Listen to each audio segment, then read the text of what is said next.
Supreme court ने Allahabad high court परिसर में बनी मस्जिद को हटाने का आदेश बरकरार रखा है।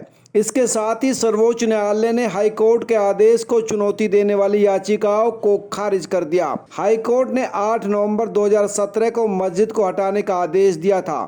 इस आदेश में वक्फ बोर्ड को 3 महीने के अंदर मस्जिद को कोर्ट परिसर से बाहर ले जाने के लिए कहा गया था। इस मामले की सुनवाई करते हुए सुप्रीम कोर्ट ने याचिकाकर्ताओं से कहा कि मस्जिद ऐसी जगह पर बनी हुई है जिसकी लीज खत्म हो चुकी है, लिहाजा इसे अधिकार के रूप में उसी तरह रखे जाने का दावा नहीं किया जा सकता। Justice MR. शाह और जस्टिस सी.वी. रविकुमार की बेंच ने याचिकाकर्ताओं से कहा कि जमीन एक पट्टे की संपत्ति थी जिसे खत्म कर दिया गया, वे इसे जारी रखने के अधिकार के रूप में दावा नहीं कर सकते।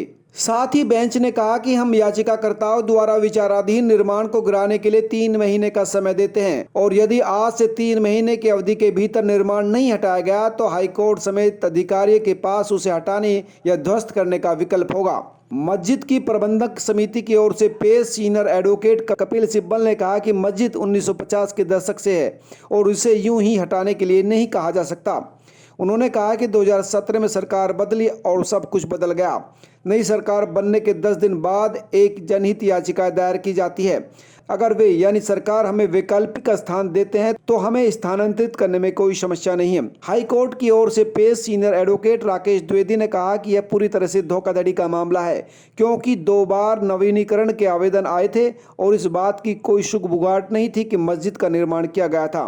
उन्होंने कहा कि सुप्रीम कोर्ट के बरामदे में या हाई कोर्ट के बरामदे में नमाज की अनुमति दी जाती है तो फिर इसे मस्जिद नहीं कहा जा सकता या ये फिर मस्जिद नहीं बन जाएगी। सुप्रीम कोर्ट ने पहले उत्तर प्रदेश सरकार से मस्जिद को स्थानांतरित करने के लिए जमीन देने की संभावना तलाशने को कहा था। हाई कोर्ट ने सर्वोच्च न्यायालय से कहा था कि उसके पास मस्जिद को स्थानांतरित करने के लिए जमीन का कोई वैकल्पिक भूखंड नहीं है और राज्य इसे किसी अन्य क्षेत्र में स्थानांतरित करने पर विचार कर सकता है। साथ ही ये भी कहा था कि यहाँ तो पार्किंग के लिए भी जगह की कमी है। सुप्रीम कोर्ट ने पहले पक्षधरों को निर्देश दिया था कि वे इस मामले पर आम सहमति बनाए कि मस्जिद को कहां स्थानांतरित किया जाना चाहिए।